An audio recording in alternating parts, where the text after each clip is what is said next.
¿Cuáles son los beneficios o más bien también las desventajas de los videojuegos? Pues lo trataremos hoy con el doctor Santiago Duque, un amigo de las tres gracias al que queremos mucho, médico, psiquiatra, a quien le agradecemos su presencia en el programa. Hoy vamos a tocar en realidad el tema de la adicción a los videojuegos, que es diferente, pero deberíamos comenzar por qué es lo que producen los videojuegos en nuestro cerebro y cuáles son los beneficios que ellos también pueden traer a nuestra mente.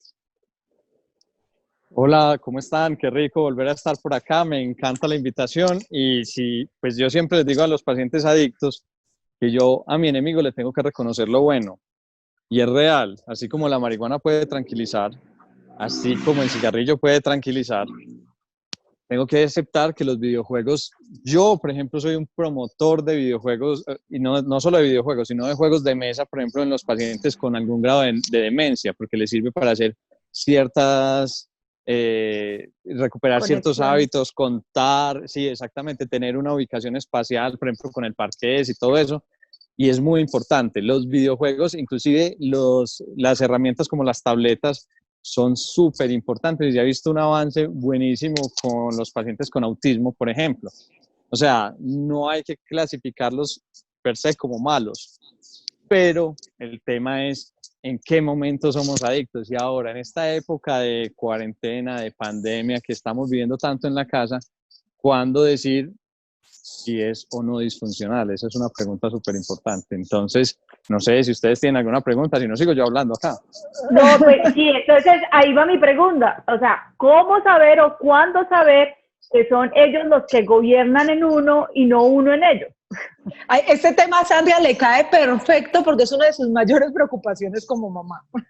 Sí. Y no solo como mamá, a veces como esposa también. Hay pacientes que me cuentan, pues, o familias que me cuentan, vení, pero es que mi esposo llega a la casa de trabajar, se conecta 2 o 3 horas a los videojuegos y llega a la cama, se acuesta y al día siguiente es lo mismo. Entonces dicen, a mí me parece muy complejo porque esta discusión la hemos tenido con el cigarrillo, cuánto es adicción y cuánto no, la hemos tenido con el licor, cuánto es adicción y cuánto no. Con los videojuegos, la respuesta para mí sería lo mismo, cuando es disfuncional. Por ejemplo, esa mamá que ve al niño que permanece no solo mucho tiempo, sino que deja de participar en actividades de la casa, que descuida el colegio, que deja a los amiguitos, que empieza un aislamiento social, ese niño tiene un riesgo muy alto de ser adicto y que además cuando se lo quito es como si tuviera un síndrome de abstinencia total. Entonces ahí es donde debemos trabajar, en ese punto, porque empezamos a detectar cierta disfuncionalidad y para mí lo más importante son los límites, pero por ejemplo con ese papá que llega a la casa, que tiene una mujer dispuesta a conversar, a compartir lo que ha pasado en el día y también descuida el hogar de cuenta de los videojuegos, también, o se trasnoche y llega agotado al otro día al trabajo, ese papá también está en dificultades, pues, y lo mismo pasaría con las mujeres. Es que también uno cree que las mujeres son más calladitas, pero también son muy adictas. Ajá, sí, nos da los dos, porque es que deberíamos empezar aquí a definir cuál es esa personalidad adictiva. Hay ciertos patrones en la personalidad que definen si tiene cierta predisposición, incluso hacia la adicción a los videojuegos y muchas otras adicciones más. Yo te diría, hay dos grandes pues, personalidades y además patologías, pues, porque es que la personalidad sí es un sustrato que se compone como de una parte genética y un contexto social, y eso nos predispone. Nosotros los paisas, tengo que decirlo, la parte de la ansiedad, nosotros somos unas personas muy ansiosas, entonces a partir de ahí podemos ser muy adictivos. ¿Y cómo calmamos la ansiedad? Eso es lo difícil y lo preocupante en los niños de ahora. Calmamos la ansiedad con cosas que nos producen placer, por ejemplo comer. Sí, lo he visto mucho, algunas conductas adictivas de corte sexual, por ejemplo la masturbación en los adolescentes, es una característica. O los videojuegos que están al alcance de la mano y además están validados socialmente. Entonces, o el internet, o el YouTube, o pues cualquier plataforma. Redes sociales, lo que sea. Sí, redes sociales. Ajá. Entonces, y esa necesidad de obtener algún tipo de placer o reconocimiento. En los videojuegos es muy claro, o sea, hay una parte del cerebro que se alimenta del placer y nos sirve para sobrevivir. Necesitamos sentir placer a la hora de comer o a la hora de dormir o a la hora de reproducirnos inclusive. Pero cuando esa área del cerebro empieza a recibir toda esta información y recibe placer porque estoy ganando en un juego o porque tengo cierto nivel de reconocimiento en una red social, ahí es cuando se pierde el control. Y ahí aparece la conducta de calmar esa ansiedad con el placer. Otra patología que es muy característica de los pacientes adictos es el déficit de atención y la hiperactividad o el trastorno opositor desafiante, porque muchas veces también se relaciona con la ansiedad y estos jóvenes tienen cierta dificultad para el control de impulsos. Entonces algo que les representa placer, inmediatamente los engancha. Es muy difícil a veces controlarles esa tendencia. Entonces ese detectar en mi hijo que tiene déficit de atención, que tiene hiperactividad o que tiene un trastorno opositor desafiante, también es el primer paso para controlar las adicciones. Claro, entre otras cosas, porque es que eso muestra cuál va a ser el tratamiento. No es lo mismo una persona que simplemente tenga una adicción y no tenga una patología de hiperactividad que un chico joven, por ejemplo, que requiera una atención para su hiperactividad y además para el tratamiento también de la adicción a los videojuegos. Hacia allá voy. O sea, muchos de mis pacientes me dicen, no, pero es que vos me estás tratando la adicción. Generalmente yo no trato adicciones.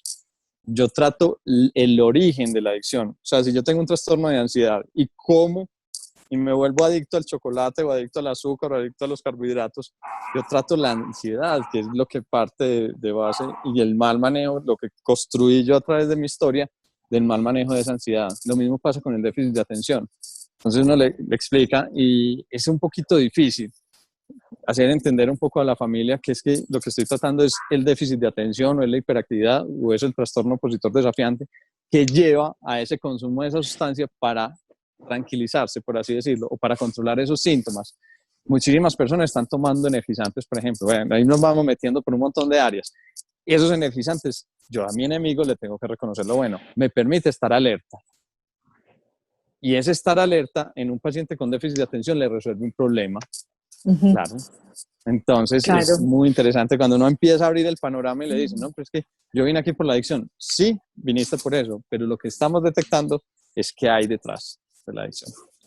Bueno, entonces, digamos que en ese orden de ideas, y ya queda claro entonces que dependiendo del caso, el tratamiento es diferente, dependiendo de la personalidad, dependiendo de sus antecedentes, de sus necesidades, de sus cualidades, hay un tratamiento diferente. Pero hablemos de estos jóvenes que hoy están en casa, que obviamente con este tema de la cuarentena, las redes sociales, los videojuegos se han convertido en su pasatiempo porque no hay sociabilización ni siquiera en los colegios, sino lo que permiten las plataformas. ¿Cómo medir ese tiempo? ¿Qué hacer con ese tiempo? ¿Cómo evitar que nuestros hijos terminen siendo víctimas? No de los aparatos ni de la tecnología, sino el manejo que le damos nosotros. Entonces, ahí hay una pregunta que en estos días resolvía yo con una mamá. Me decía, pero es que yo tengo que salir a trabajar, pero mis hijos se quedan en la casa y son dueños de los aparatos y todo eso. Y entonces, uno a veces se pone trabajos que no puede controlar. Además, están en vacaciones.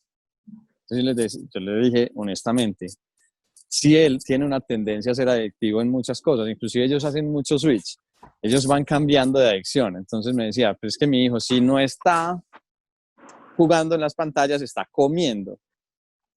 Yo le ayudo con la medicación, pero igual hay que trabajar límites. Pero en este momento trabajar límites es muy difícil porque la mamá y el papá trabajan, ellos quedan de reyes de la casa.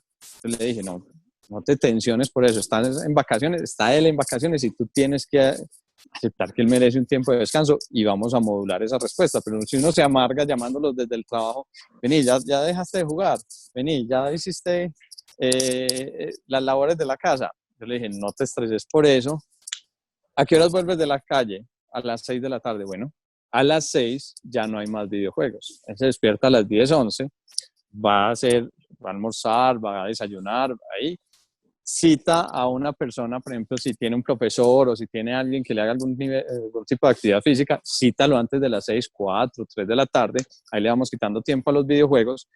Y cuando llegues tú a la casa, todos se desconectan. Y vamos a compartir el cuidado del hogar o vamos a hablar y preparar la comida juntos. Y así no se vuelve como tan traumático, ni yo estar preocupada llamando, a ver, ya te desconectaste, te conectaste, no. Y hacemos algo más agradable. Vamos en esas, es un parte, pues, en parte de reinventarse. Entre otras cosas también, porque es que en el proceso de reinventarse nos ha tocado más bien es adaptarnos y entender también que no es el momento de pronto de ponerse encima de los muchachitos todo el tiempo porque ya tienen suficiente presión con lo que está pasando en el mundo.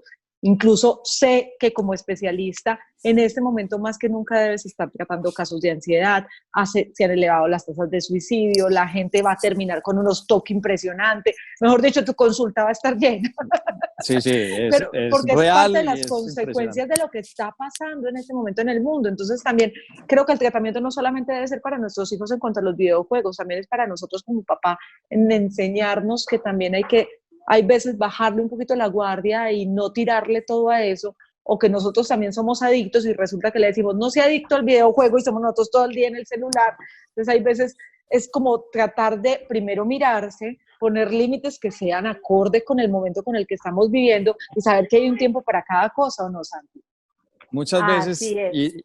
y tengo que ser muy claro, las familias también están enfermas y los papás también están ansiosos. Y cuando nos adherimos mucho a los límites, quienes terminan amargando el rato somos nosotros como papás.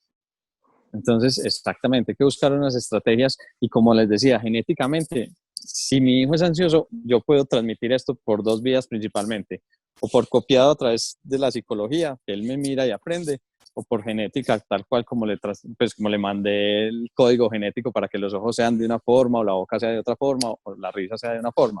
Entonces, ahí tenemos que estar alerta y decir qué tanto estoy amargando yo por una perspectiva un poco rígida de me tiene que cumplir 3 horas de estudio. O, por ejemplo, no, se tomó una Coca-Cola más. No pasa nada, que se la tome. O sea, no hay que amargar mucho el rato. Y, Mañana es no que toma y ya. sí, o sea, no hay ningún problema. Y Ajá. porque nos metemos en estructuras muy rígidas, muy, muy rígidas. Y definitivamente nos dañamos el parche ahí de familia. Entonces, Uh-huh. me parece muy Nos bacano alejamos como... mucho de la felicidad y de la comprensión y la idea es más en este momento tener familias equilibradas, unidas y armónicas y en parte de eso se debe también a ser capaz de tener esa flexibilidad familiar que nos permita conversar, llegar a acuerdos, sí poner límites, pero también entender que hay momentos de momentos.